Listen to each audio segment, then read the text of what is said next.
Esta noche vamos a estar en los versos 23 al 41 y vamos a terminar este capítulo 19 que hemos tomado bastantes miércoles, 3 miércoles en estudiar este capítulo. Hechos 19. Sabes, pensaba un poco en, ahora que estuvimos con la familia y ya sabes, ¿no? Un montón de fotos, fin de año, Navidad, y tomas muchas fotos y empiezas a ver fotos, y empiezas a ver fotos de tus abuelitos, o sea, como que toda la familia, de tu historia, ¿no? Y como que te da nostalgia. Y sabes que el libro de Hechos es como el álbum familiar de la iglesia. Es nuestro comienzo, es cómo la iglesia de Jesús ha avanzado, cómo la iglesia de Jesús ha permanecido por 2000 años. Y cómo el milagro de la iglesia, que tuvo su origen ahí en Pentecostés, ha resistido y ha permanecido.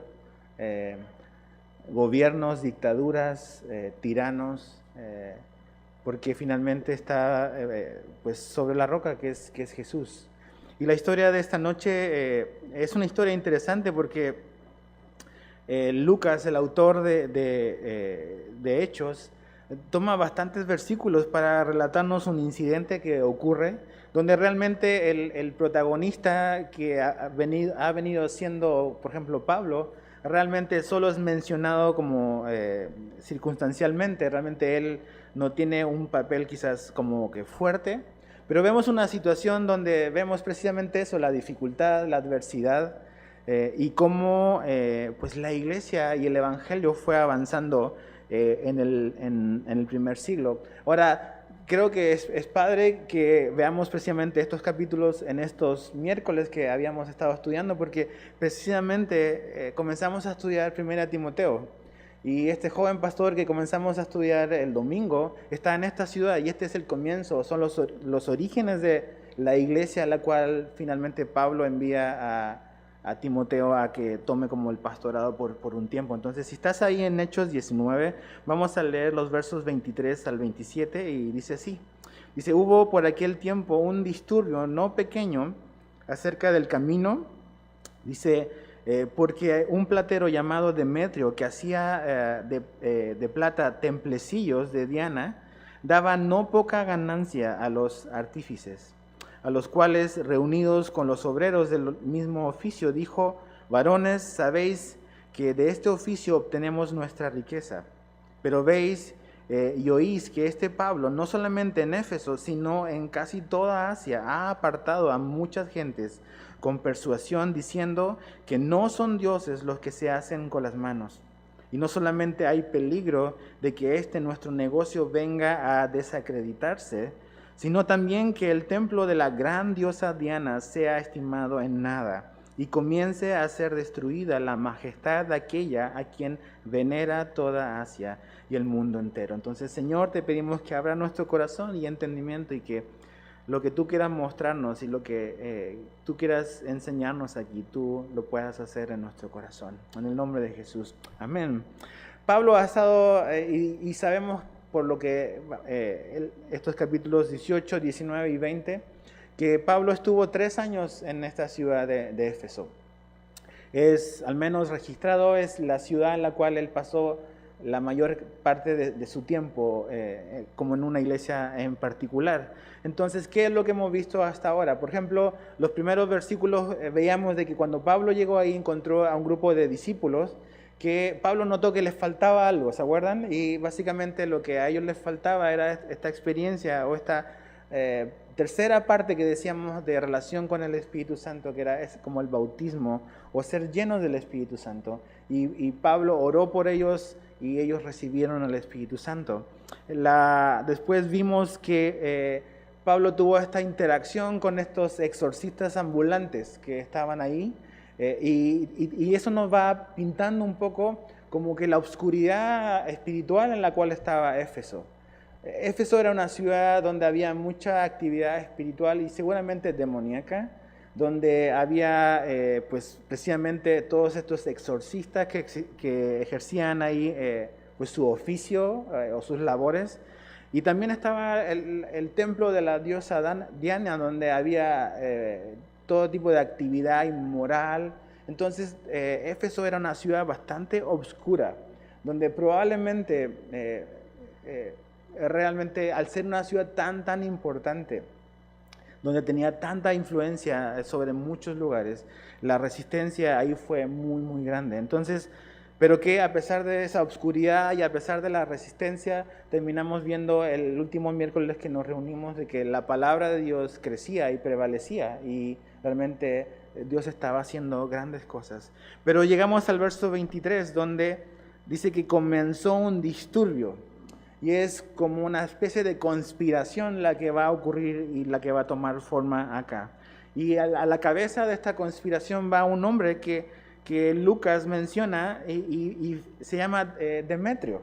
Ahora, ¿quién era este hombre? Dice que Demetrio era un platero, era alguien que se dedicaba al negocio de la plata y obviamente tenía negocios con un montón de gente. Lo que hacía era básicamente, podríamos decirlo, como unas pequeñas figurillas del templo de Diana. Entonces, imagínate, por ejemplo, hoy vas a las ruinas, a la zona arqueológica de Chichén, por ejemplo, y están todos los artesanos ahí y tienen las pirámides y todo eso. Me imagino que Demetrio era algo así, alguien que hacía y que estaba relacionado con el negocio, porque el templo de Diana era un lugar muy importante en el mundo antiguo.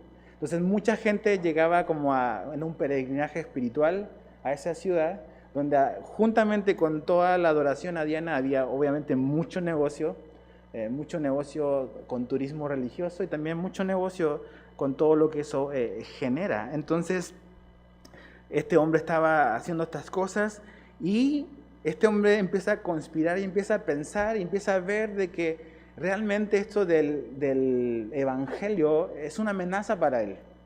¿Qué es lo que veíamos la última vez? ¿Se acuerdan? Que hubo como una conversión y toda esta gente que tenía todos estos libros de ocultismo y de magia fue y los quemó todos, ¿se acuerdan? Entonces, quizás este hombre, quizás Demetrio, empezó a ver más o menos que ya esto de Jesús y esto del evangelio ya era algo incómodo para él.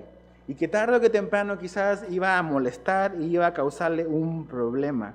Entonces, al tener él negocios con los obreros, con los artesanos, con esta gente, empieza como que a conspirar en contra de Pablo y en contra del evangelio. Y vemos cómo un hombre realmente puede tener ese nivel de influencia. Y ¿sabes qué? Es triste la vida de este hombre, porque realmente vamos a ver de que quizás, y no quizás, que obviamente, más que estar interesado en conocer la verdad, más que estar interesado en conocer a Dios, él está interesado en su bolsillo. Ese es el problema y creo que ese es el corazón de esta historia y lo que está detrás de este hombre, de la motivación. Porque fíjate lo que dice, es interesante. En 3 versículos o en 3 partes vemos que realmente su motivación sale a relucir. Por ejemplo, fíjate en el verso 24, dice que hacía de plata templecillos de Diana, daba no poca ganancia. O sea, el hombre ganaba dinero haciendo esto. Después fíjate en el verso 25, al final del verso 25, dice, sabéis que de este oficio obtenemos nuestra riqueza. Después más abajo baja al verso 27, por ejemplo, dice, y no solamente hay peligro de que este nuestro negocio venga a desacreditarse. Entonces, este hombre arma toda esta revuelta, toda esta conspiración por una cosa, la primera, que creo que es la más importante, que es que él ve que su negocio peligra, él ve que sus ingresos peligran. Y Jesús y Pablo y el Evangelio representan una amenaza para sus intereses, unas amenazas para sus intereses. Este hombre realmente, más que amar la verdad, más que amar a Diana, a la diosa Diana, lo que él ama es algo que es peligroso, que es el amor al dinero. El amor al dinero, eso es lo que hay en el corazón de este hombre. Es una amenaza para el bolsillo, lo que él está viendo que está sucediendo en la ciudad. Y sí, la amenaza tiene un nombre y apellido, es Pablo. Pablo es el que está haciendo toda esta revolución de Jesús ahí en Éfeso, pero realmente él está enojado o empieza a hacer todo esto porque su bolsillo está amenazado. Y ya vio cómo le fue al gremio de los exorcistas. Ya sabe qué pasó ahí. Y sabe que la gente quemó y que hay mucha gente que está viniendo a Jesús, pero este hombre tiene un ídolo más grande que Diana en su corazón, y es el dinero, las riquezas. Ese es el verdadero Dios de este hombre. Ahora, acompáñame a 1 Timoteo, capítulo 6. 1 Timoteo, capítulo 6. Verso 9, 10 y 11.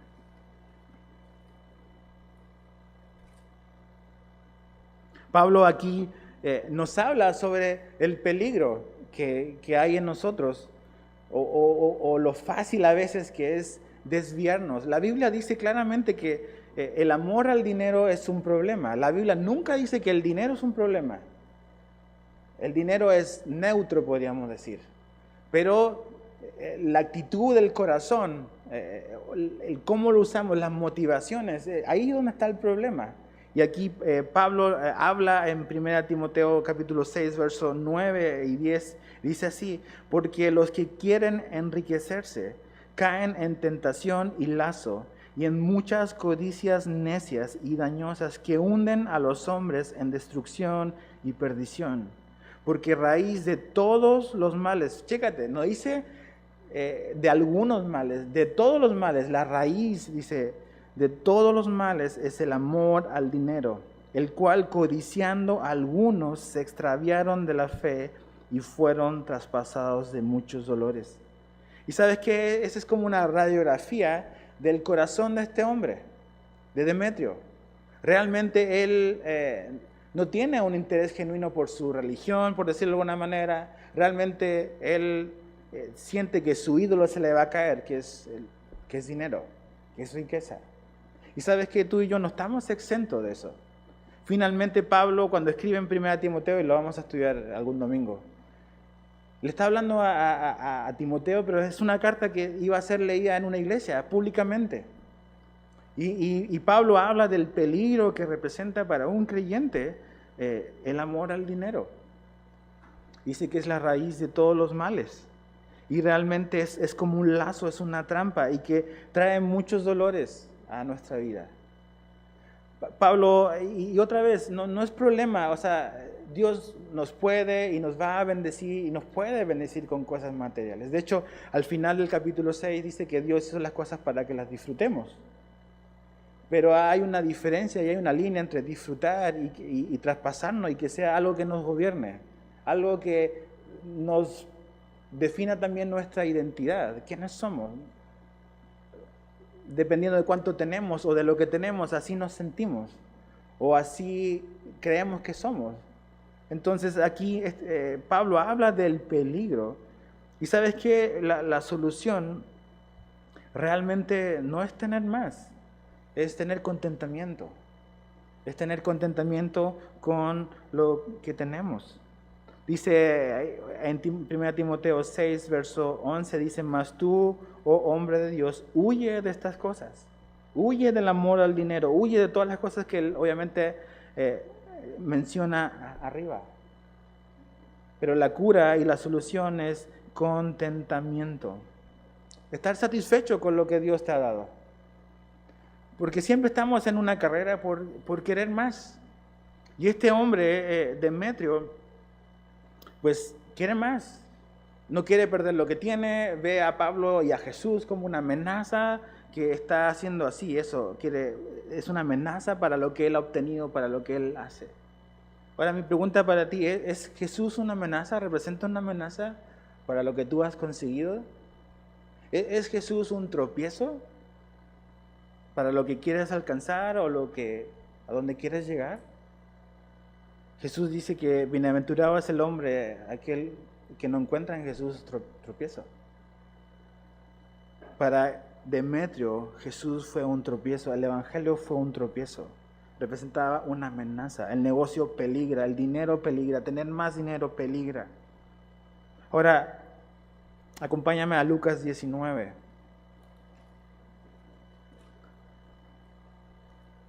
En Lucas 19 vemos la historia de un hombre que tenía mucho dinero, y probablemente se había hecho de ese dinero de mala manera, probablemente. Lucas 19, versos 5 al 10, dice: cuando Jesús llegó a aquel lugar, dice, mirando hacia arriba, le vio y le dijo: Zaqueo, date prisa, desciende, porque hoy es necesario que pose yo en tu casa. Entonces él descendió a prisa y le recibió gozoso. Al ver esto, todos murmuraban diciendo que habían entrado a posar con un hombre pecador. Estaban murmurando de Jesús, no de Zaqueo. Zaqueo todos sabían quién era. Pero Jesús, ¿cómo es posible que Jesús coma con un hombre como Zaqueo? Dice: entonces él descendió a prisa y le recibió gozoso. Al ver esto, todos murmuraban diciendo que había entrado a posar con un hombre pecador. Entonces Zaqueo, puesto en pie, dijo al Señor: he aquí, Señor, la mitad de mis bienes doy a los pobres. Y si en algo he defraudado a alguno, se lo devuelvo cuadriplicado. Jesús le dijo: hoy ha venido la salvación a esta casa, por cuanto él también es hijo de Abraham, porque el Hijo del Hombre no vino a buscar y a salvar lo que se había perdido. Aquí vemos que en esa conversación, que no tenemos registro de qué será lo que Jesús le habrá dicho a Zaqueo en su casa, pero después, o a raíz de ese encuentro que Zaqueo tiene con Jesús, ocurrió algo en el corazón de Zaqueo. Jesús destruyó el ídolo que él tenía, probablemente también, que era las riquezas. Y él era un recaudador de impuestos, y los recaudadores de impuestos robaban, eran hombres súper ricos, súper prósperos, pero al ver a Jesús, todo eso que él consideraba que era tan valioso, quizás por lo que había luchado tantos años para obtener, y que había armado todo ahí su negocio medio turbio de cobrar impuestos en esa época, quizás sobornando a gente, pagando para que los romanos le dieran la concesión. Repentinamente, al ver y al encontrarse con Jesús, todo eso que él consideraba tan importante perdió todo valor. Y Jesús no le dice a Zaqueo: si tú quieres ser salvo, ve y dale todo a los pobres. Jesús nunca le pide eso. Eso fue una reacción espontánea de Zaqueo al encontrarse con Jesús. No es: si va a venir la salvación hoy a esta casa, ve tú y da todo lo que tienes. No, Zaqueo dijo: lo que tengo ya no es valioso para mí, voy a darle a todos, voy a devolverle, y si he robado le voy a dar 4 veces más. Entonces vemos que realmente es peligroso cuando las posesiones y cuando el dinero nos tiene a nosotros. Dios nos bendice y nos da cosas, pero creo que es peligroso cuando eso ya gobierna todo lo que hacemos, gobierna nuestro corazón, gobierna nuestros pensamientos. Y así estaba este hombre, Demetrio, volviendo a Hechos 19, un hombre que veía amenazado su negocio. ¿Cuál es la segunda parte del argumento que él usa? No solamente nos va a afectar en el bolsillo. Fíjate lo que dice más adelante. Verso 27, y no solamente hay peligro de que nuestro negocio venga a desacreditarse, sino también que el templo de la gran diosa Diana sea estimado en nada. Entonces el argumento que él está armando para convencer a la gente es: vamos a perder el negocio y el templo va a perder su valor. El templo de Diana va a perder valor. Entonces ya no va a tener reputación, quizás la gente no va a venir, y ¿sabes qué? Indirectamente está relacionado con el punto número 1, porque si hay menos entradas y menos público, ¿qué es lo que va a ocurrir? Vamos a vender menos. Entonces es como que una cosa lleva a la otra. O sea, no puede ser que el templo pierda como que su gloria, porque eso nos va a afectar al bolsillo. Ahora, yo creo que la asistencia no le importaba tanto, lo que le importaba realmente eran los pesos que entraban a su bolsillo. Y tercero, fíjate, tercer argumento, dice al final del verso 27, dice: y comienza a ser destruida la majestad de aquella a quien venera toda Asia. y el mundo entero.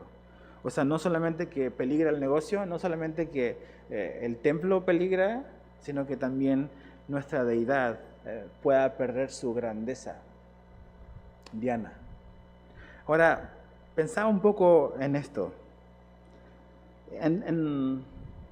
A veces los ídolos que tenemos en nuestro corazón. Y al ver a Demetrio pensaba en, ¿es digno de confianza una deidad o algún ídolo que pueda perder valor? O sea, este hombre está inseguro realmente de quién es Diana. Y ve que el Evangelio representa eso, una amenaza para lo que él ha creído toda su vida. Entonces es digno de confianza una deidad o algo en lo cual hemos puesto nuestra confianza que se ve amenazado así tan fácilmente. Muchas veces nos aferramos a cosas que pensamos que nos van a dar seguridad, pero realmente si no está nuestra confianza en Jesús, realmente no estamos en ningún lugar seguro.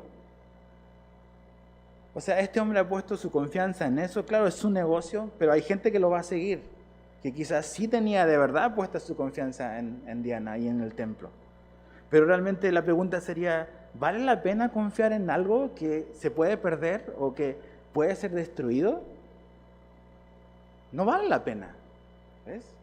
¿Por qué poner nuestra confianza y nuestra seguridad en algo que necesita protección humana? O sea, aquí dice, ¿sabes qué? Tengamos cuidado, no le demos chance a Pablo, tenemos que hacer algo porque si no hacemos algo, el templo puede ser destruido y nuestra diosa puede ser destruida. O sea, ¿qué deidad, qué Dios es ese? Que necesita que yo lo proteja para que subsista. Es como Pedro cuando vienen a arrestar a Jesús. ¿Qué es lo que hace Pedro? Saca el cuchillo y piensa que Jesús necesita que lo defiendan. Dios no necesita que tú lo defiendas ni que yo lo defienda. Él no tiene esa necesidad de que lo defendamos. Él quiere que lo anunciemos, que prediquemos de Él. Pero Dios no es esa figura frágil que realmente depende de nosotros para su subsistencia. Los ídolos son así.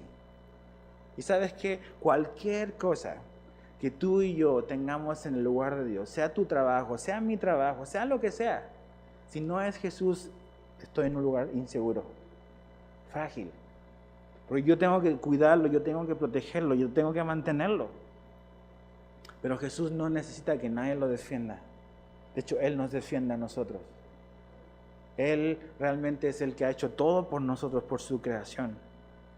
¿Qué sistema religioso o filosófico vale la pena creer y depositar tu fe en algo que depende de ti? Dios no depende de nosotros. Nosotros dependemos de Él. Y este hombre ve así. Su sistema se puede caer. Ahora, fíjate qué es lo que pasa. Verso 28 al 34. Cuando oyeron estas cosas, se llenaron de ira y gritaron, diciendo, grande es Diana de los Efesios. Y la ciudad se llenó de confusión y a una se lanzaron al teatro arrebatando a Gayo y a Aristarco, macedonios compañeros de Pablo. Y queriendo Pablo salir al pueblo, los discípulos no lo dejaron. También algunas de las autoridades de Asia, que eran sus amigos, le enviaron recado rogándole que no se presentase en el teatro. Unos pues gritaban una cosa y otros otra, porque la concurrencia estaba confusa y los más no sabían por qué se habían reunido. Y sacaron de entre la multitud a Alejandro, empujándole los judíos. Entonces Alejandro, pedido silencio con la mano, quería hablar en su defensa ante el pueblo. Pero cuando le conocieron que era judío, todos a una voz gritaron casi por 2 horas. Checa, 2 horas gritando ahí. 2 horas. Grande es Diana de los Efesios. Aquí está el tumulto, toda la confusión que hay en la ciudad en ese momento. Los libros de arqueología y de historia dicen que la ciudad de Éfeso tenía un anfiteatro enorme, como de 25 a 35 mil personas. Y es en ese teatro donde lleno de gente. Imagínate, está el pobre Gallo ahora sí, y Aristarco, así como que escuchando todo el griterío de la gente en su contra, y no vemos ninguna interacción de parte de ellos, pero lo que me llama mucho la atención es la confusión, la ira de los seguidores de Diana. Hay gente que no tiene tampoco la menor idea de lo que está haciendo ahí. Nada más fueron así como que para armar relajo. Y pues estamos gritando, ¿a quién hay que pegarle? Y están así como que gritando y sin saber, y unos dicen una cosa, otros dicen otro. O sea, hay una confusión tremenda en esta situación. Y por alguna razón aparece un hombre llamado Alejandro, que dice que trata de pedir silencio y hablar, pero este hombre no está para defender a Gayo y a Aristarco, está para defenderse a sí mismo. Y era judío. ¿Qué es lo que probablemente dicen los comentaristas? Es que este hombre era judío y quería en cierta manera como desmarcarse del ministerio de Pablo, para que no lo confundieran. Pero cuando escucharon que era judío, pues no lo dejaron terminar de hablar. Básicamente eso es lo que pasa. Ahora, me impresiona la actitud de Pablo. Él dice, ve todo esto y va a salir. O sea, no es que me voy a esconder, va a salir. Pero son los hermanos, los discípulos que le dicen, no, mejor no vayas. ¿Y sabes qué pensaba en eso? El ministerio de Pablo fue difícil, pasó muchas cosas, y el ministerio a veces es así, pasa situaciones difíciles. Pero algo con lo cual Dios te bendice y realmente te ayuda son los buenos hermanos, los amigos, como los que tenía Pablo. Y no solamente tenía hermanos que lo amaban y lo querían cuidar. Algo interesante que dice que tenía amigos que eran autoridades. El nivel de influencia del evangelio había llegado a todos los niveles. ¿Se acuerdan cuando estudiamos Filipenses? Pablo habla de que el evangelio fue oído en el pretorio. O sea, el evangelio realmente llegó a muchas esferas, a muchas áreas. Y muchas de esas cosas Dios las permitió precisamente Pablo pasando por pruebas y por dificultades. Entonces los amigos influyentes de Pablo le dijeron, ni se te ocurra ir al teatro. Los discípulos le dijeron, ni se te ocurra ir. Y realmente pues está toda esta multitud así como que enfurecida. Y en medio de ese como que confusión y ese grito de 2 horas gritando. Fíjate lo que pasa al verso 35. Entonces el escribano, cuando había apaciguado a la multitud, dijo: varones efesios, ¿y quién es el hombre que no sabe que la ciudad de los efesios es guardiana del templo de la gran diosa Diana y de la imagen venida de Júpiter? Dice, puesto que esto no puede contradecirse, es necesario que os apaciguéis y que nada hagáis precipitadamente, porque habéis traído a estos hombres sin ser sacrílegos ni blasfemadores de vuestra diosa, que si Demetrio y los artífices que están con él tienen pleito contra alguno, audiencias se conceden y procónsules hay, acúsense los unos a los otros, y si demandáis alguna otra cosa, en legítima asamblea se puede decidir, porque peligro hay de que seamos acusados de sedición, dice, por esto de hoy, no habiendo ninguna causa por la cual podamos dar razón de este concurso. Habiendo dicho esto, despidió a la asamblea. Aparece este escribano. El escribano es una especie como de un secretario de gobierno de la ciudad. Es una autoridad y trata de en cierta manera como que contener a la multitud, apaciguar a la gente. Y les da 4 razones por las cuales es mejor que se calmen.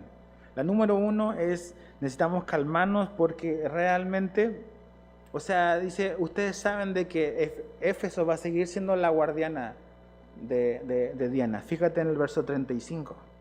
Dice,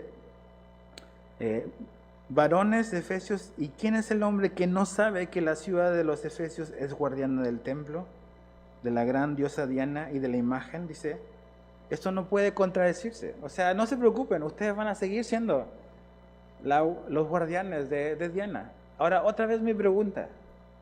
O sea, ¿qué tipo de deidad o qué tipo de confianza puedes poner en un Dios que tú tienes que cuidar?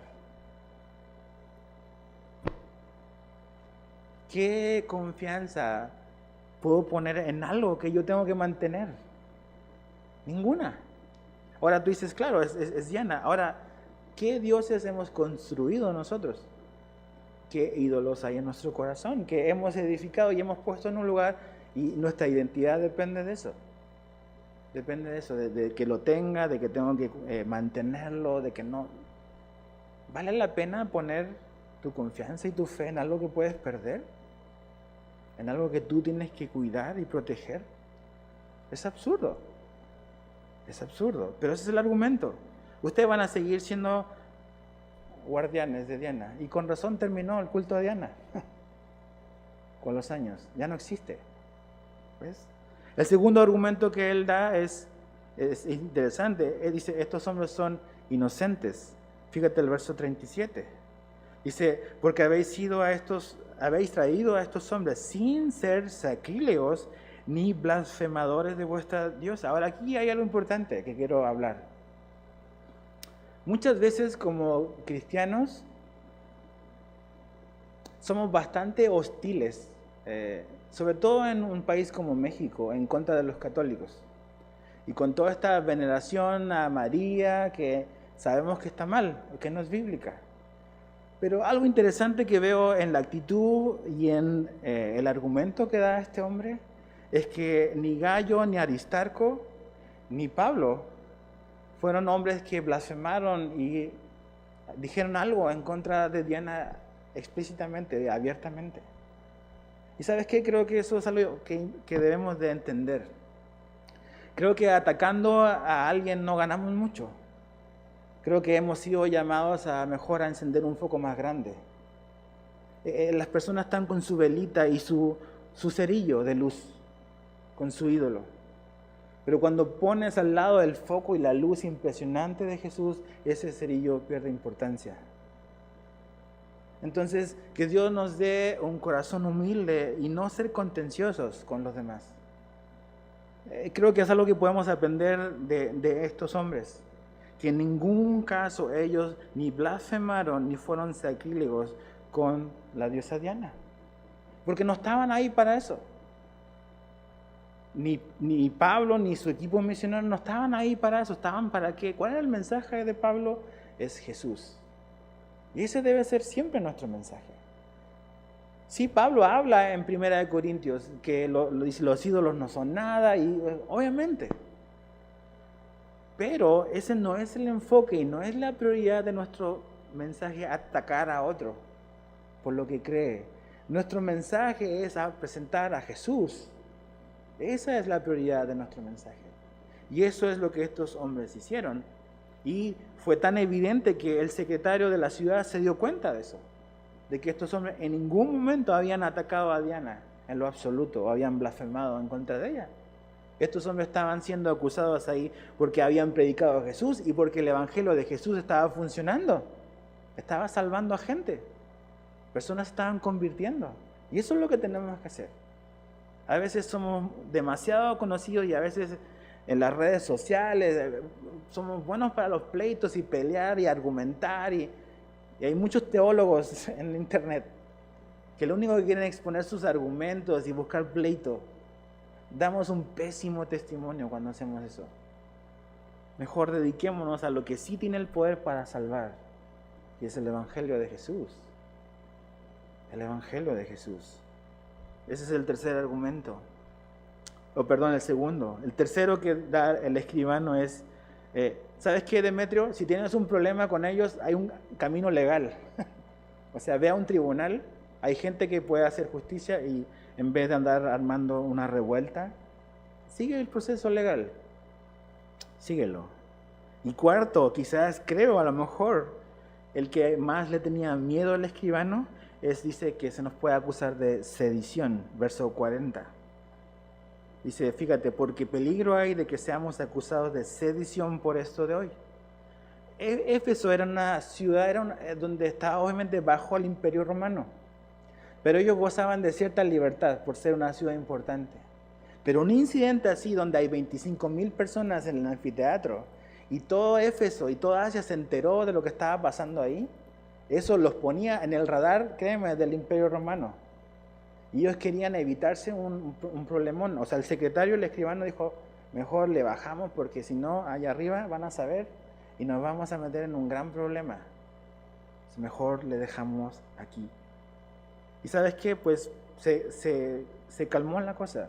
Ahora, ponte tú ahora en los zapatos de Gallo y Aristarco, así como 25,000 personas, tú dices, no salgo vivo de aquí, o hoy muero, hoy me van a linchar. Y ¿sabes qué? Creo que Satanás siempre se ha opuesto a que el evangelio avance.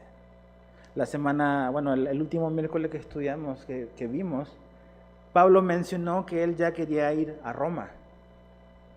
Entonces, si esto prosperaba, a lo mejor Pablo podría morir este día con su gente y no llegar a Roma. ¿Sabes? O sea, Roma era la capital del imperio, la ciudad más importante en la época apostólica. Y Pablo quiere llegar hasta allá.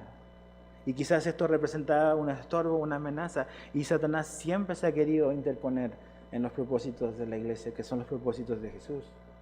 Pero no prosperó. Y la iglesia ha subsistido 2000 años. ¿Por qué? No porque tú y yo hemos sido súper fieles, es porque Jesús es súper fiel. Y porque Jesús cumple sus promesas. Jesús dijo que las puertas del infierno no van a prevalecer sobre la iglesia de Cristo. Y aquí estamos 2000 años después, conociendo qué hicieron estos hombres y mujeres que trajeron la fe hasta el día de hoy.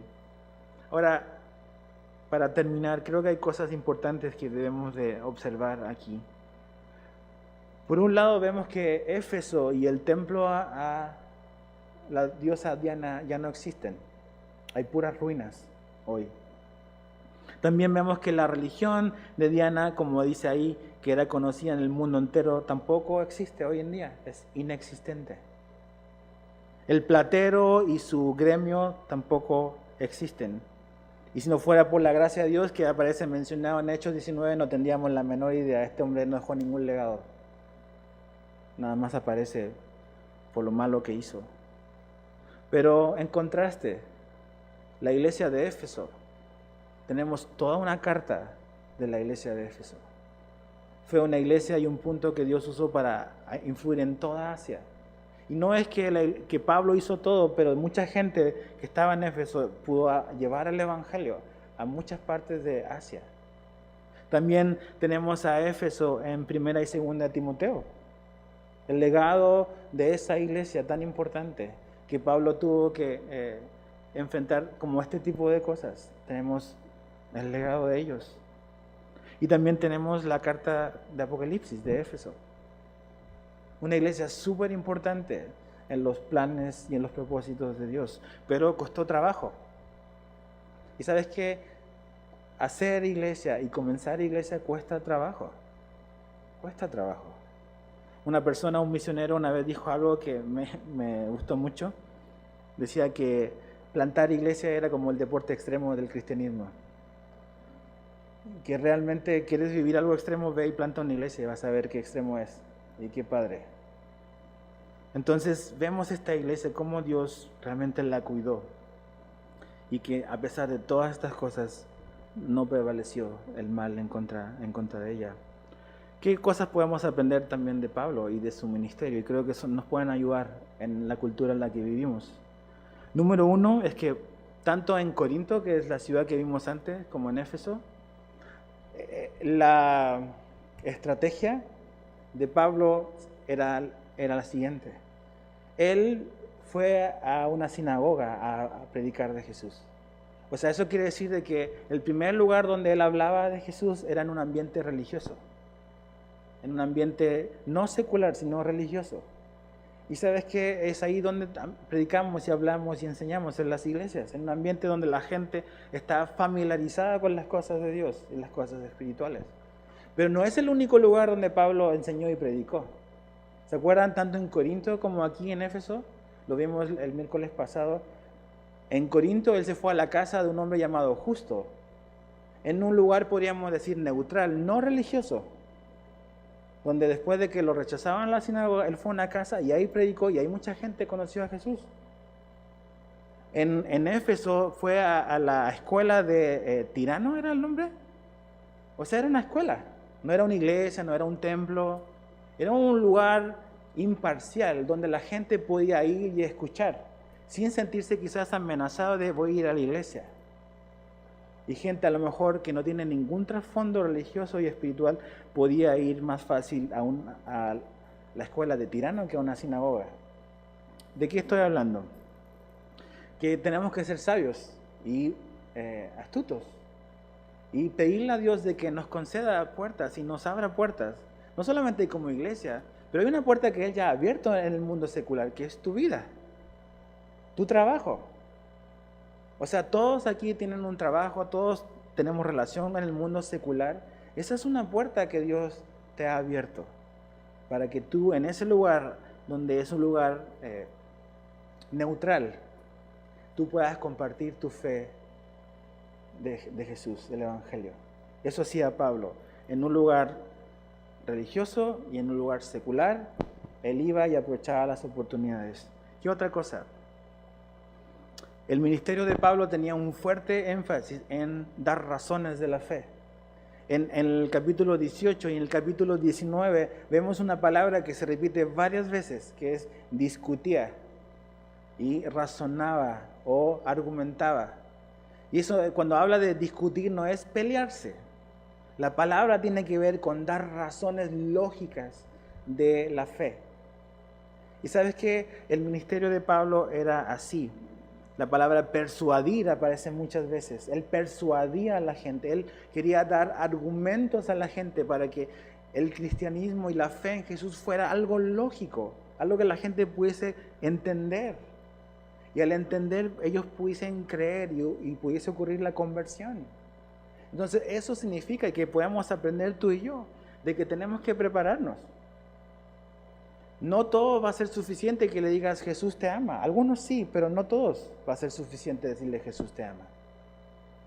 Hay personas que quieren razones y la Biblia nos habla de que debemos de prepararnos para la razón de nuestra fe, de la esperanza que hay en nosotros. Entonces Pablo era un hombre que se preparaba para poder hablar con una persona que tenía cero trasfondo religioso, que realmente era un hombre que no estaba expuesto al conocimiento de Dios, pero él podía entablar una conversación con él y dar razones, persuadir. ¿Y sabes qué? Debemos de prepararnos para eso. Porque en tu escuela, en tu trabajo, hay gente que te va a hacer preguntas difíciles y va a querer respuestas de tu parte. A ver, ¿cómo me explicas esto que pasó? ¿Por qué los cristianos aquí y allá? Yo me acuerdo, ¿se acuerdan hace un par de años de este señor que secuestró un avión? Como 10 años quizás, que decía ser cristiano y que quería hablar con el presidente. O sea, yo en ese tiempo estaba en una oficina de diseño y cuando pasó eso fue como un meeting en mi contra. Y todos así alrededor de la mesa, a ver Edgar, queremos que nos explique eso, ¿los cristianos secuestran aviones? Y yo así como que, a ver cómo les explico. Y ¿sabes qué? Te van a hacer preguntas difíciles, pero tenemos las respuestas. Pero eso significa que no va a venir por obra de magia a tu mente. Tienes que prepararte, tenemos que capacitarnos, tenemos que leer la Biblia. Tenemos que entender a la gente, que mucha gente sí hace preguntas malintencionadas que realmente quieren como que debatir y argumentar, pero hay gente que hace preguntas sinceras y honestas. Y tenemos que darle respuestas. Pablo siempre trataba de persuadir, de convencer. Y lo último, no sé si es tercero o cuarto, permanecer. Pablo permaneció 18 meses en Corinto. Pablo permaneció 3 años en Éfeso. Y por 6 días a la semana, como por 5 horas, él enseñaba en el lugar de la escuela de Tirano. Saca las cuentas por 3 años. ¿Cuántas horas echó Pablo enseñando? Entonces, pero permaneció en un lugar. Eso significa que debemos de pedirle a Dios también que nos ayude a perseverar, a no tirar la toalla fácilmente. Los resultados y los frutos no se dan instantáneamente y inmediatamente. Poner una iglesia no es como poner un Oxxo, que sabes que te va a llegar gente. Ya lo conozco, voy a ir a comprar ahí. Las iglesias no son así. Esta iglesia aquí, tomó años para llegar donde estamos, aquí donde estamos. Y solo Dios sabe dónde nos va a llevar. Pero tomó años de esperar y perseverar. Pero hay que permanecer. Pablo permaneció y fue fiel, a pesar de la adversidad. Por eso él le puede decir, como leímos el domingo, quédate, Timoteo, quédate, permanece ahí donde te puse y haz lo que te mandé a hacer. Porque no era algo que Pablo estaba exigiendo de otros que él no hubiese hecho. Él permaneció, él se quedó y hizo su chamba. Entonces, mis hermanos, pidamos la sabiduría a Dios. Hay mucha gente en esta ciudad que hoy va a morir y se va a ir al infierno porque no conocen de Jesús o no le han presentado el evangelio.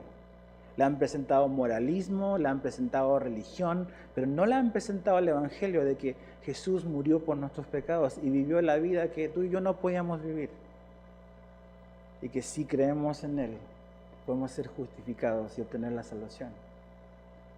Mucha gente que necesita y anda buscando respuestas. Que Dios nos ayude a tenerlas y a poder darlas. De que Dios nos use como Dios usó a Pablo y usó a Timoteo, usó a Tito, usó a mucha gente. Sin internet, sin radio, sin televisión, sin imprenta, sin medios digitales, sin redes sociales. Jesús, a través de ellos cambiaron el mundo. ¿Por qué no podría hacer lo mismo con nosotros? ¿Por qué Jesús no podría cambiar esta ciudad si nada más le creemos y obedecemos y nos dejamos guiar por su Espíritu? Y a lo mejor dejamos de estar distraídos en cosas que tenemos que estar protegiendo, como ese pequeño ídolo que tengo, a lo mejor, que tengo que estar cuidando, que no se me vaya a perder. O sea, tenemos un gran Dios que nos ama, que nos salvó y que nos ha dado un propósito. Que Dios nos ayude a poder cumplir su propósito en esta ciudad, en tu familia, en esta iglesia.